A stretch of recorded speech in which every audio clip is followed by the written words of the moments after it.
The long beard, traditional Afghan attire, fiery speeches reminiscent of a medieval mindset, living in war-torn countries with no facilities, all paint the picture of Osama as a person removed from modernity. Yet the reality is different. Beneath this exterior was an Oxford-educated individual who had majored in economics and business administration, a man who, amidst his readings on jihad, also delved into the works of Field Marshal Bernard Montgomery and Charles de Gaulle. Why would a person with such a modern upbringing chart a course that would inevitably provoke the world's most powerful nation? Was September 11 more of a psychological maneuver than a direct assault? And did bin Laden strategically tap into vulnerable minds, both Afghans and Americans, to cause the greatest economic damage to the United States? By doing so, has Osama won the battle?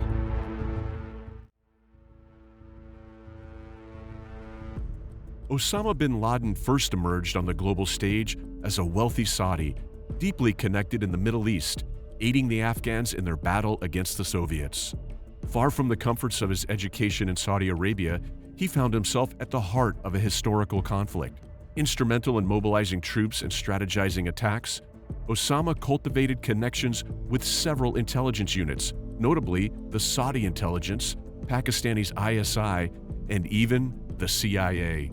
Rather than a foot soldier, Osama positioned himself as a strategist with a deep understanding of the dynamics of warfare.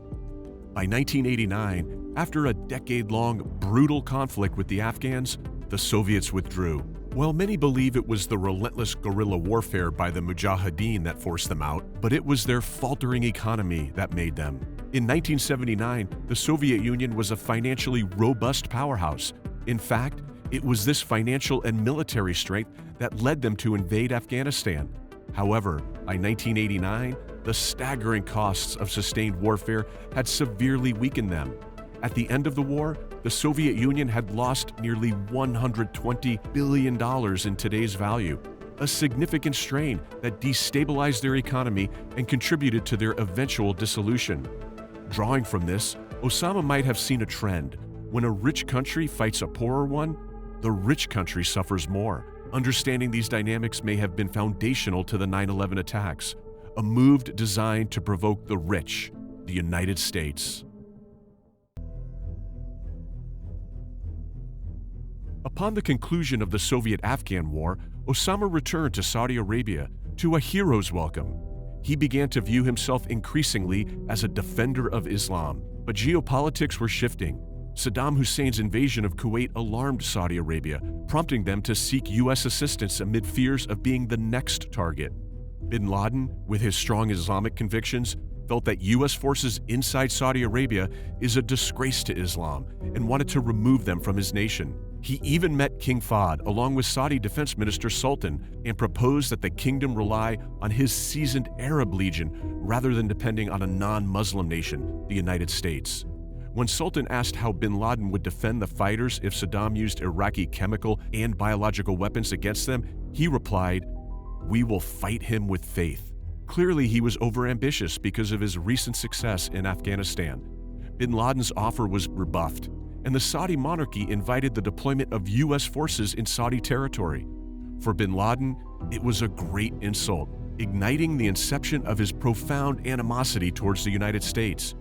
He realized that a direct confrontation with America is impossible. This is where witnessing the Soviet Union's downfall post-Afghanistan would have helped him craft a strategy. Why not bleed the Americans economically? Bin Laden's underlying objective may have been to strategically deplete the United States' financial and military resources. By luring America into an unwanted, costly conflict similar to the Soviet-Afghan War, a weakened America would mean a diminished U.S. dollar, reducing the country's ability to exert influence in oil-rich Islamic nations. In essence, bin Laden may have been playing a long game aimed at not just damaging, but also eroding America's global standing. To execute such a plan, he required loyal fighters and a compelling tale.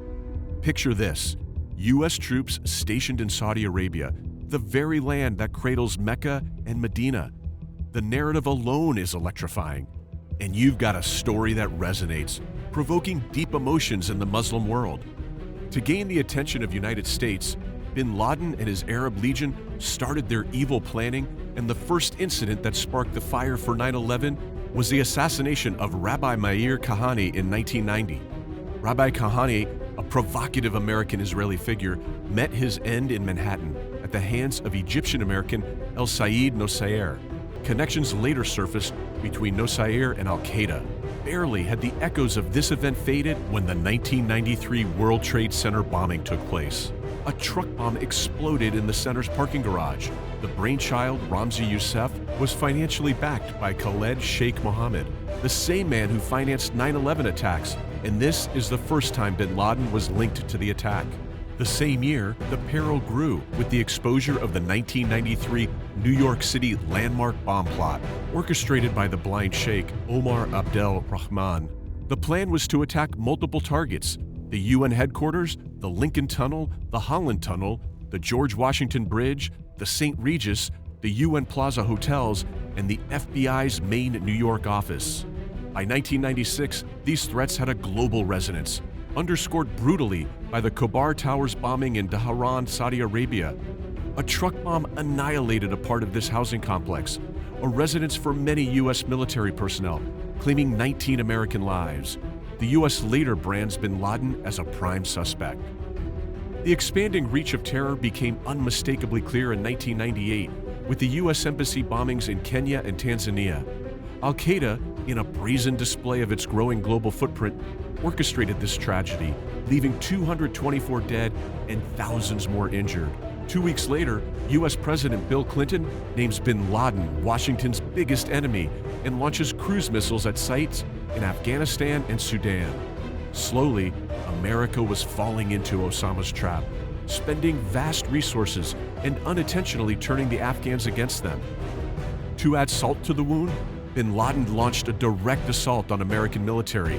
The year 2000 witnessed the USS Cole bombing in Aden, Yemen. Al-Qaeda militants targeted the U.S. Navy destroyer, killing 17 American sailors, demonstrating not just their intent, but also their ability to strike at the heart of American military might. In the shadow of these events, the groundwork for 9/11 was being laid, each incident adding a new layer to the looming threat. Finally, the 9/11 attacks occurred. 4 planes were hijacked in a meticulously coordinated effort, with almost all hitting their intended targets.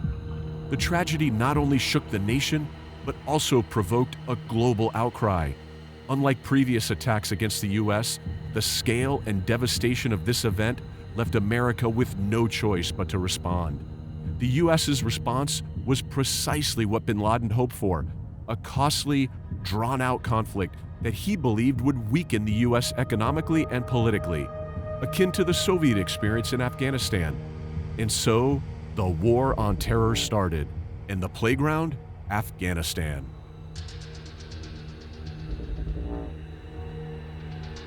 When Osama bin Laden orchestrated the 9/11 attacks, he surely anticipated the aftershocks. The United States would relentlessly hunt him, and by staying in Afghanistan, a nation for which bin Laden once fought for, would also be under the line of fire for sheltering him. Wait a minute, could it be that bin Laden intentionally used the Afghan people, the very mujahideen he once championed, as pawns in a grander strategy? Probably yes. What better place than Afghanistan, a war-torn country which hosted fighters willing to resist foreign occupation fiercely? He manipulated the largely uneducated Taliban tribes to champion his cause, while simultaneously drawing the technologically advanced Americans into unfamiliar terrain. The outcome? Devastation. Over 200,000 lives lost, including more than 3,500 American soldiers, a toll exceeding that of the 9/11 attacks. While the Afghan mujahideen grappled with American forces, bin Laden quietly left the scene. Osama was not in the rough terrains of Afghanistan, but rather in a fortified compound in Pakistan, alarmingly close to a Pakistani military base in Abbottabad, living alongside his family. It took the U.S. a decade to find and eliminate bin Laden, and another decade passed before they withdrew from Afghanistan, only to see the Taliban's reclaim power. The cost? a staggering $6.4 trillion, over a quarter of the United States' $23.32 trillion GDP. In contrast, orchestrating the 9/11 attacks is estimated to have cost bin Laden merely $500,000. The disparity is mind-boggling. A $500,000 investment leading to a $6.4 trillion loss. Today, the United States' growing debt has been largely fueled by its unchecked spending in the war on terror. The total national debt exceeds $30 trillion, whereas the GDP is estimated at around $23.4 trillion. Of this debt, a staggering $6.4 trillion can be attributed to war spending. One could only imagine the advancements the U.S. might have made had this $6.4 trillion been channeled into sectors like technology, education, or welfare. The twist in the tale? Saudi Arabia, the very nation U.S. protected, has been considering closer ties with BRICS nations and consider alternate currencies for oil trade. The impact on the U.S. dollar could be profound. Did the war on terror went in favor of bin Laden? Has Osama really won the battle?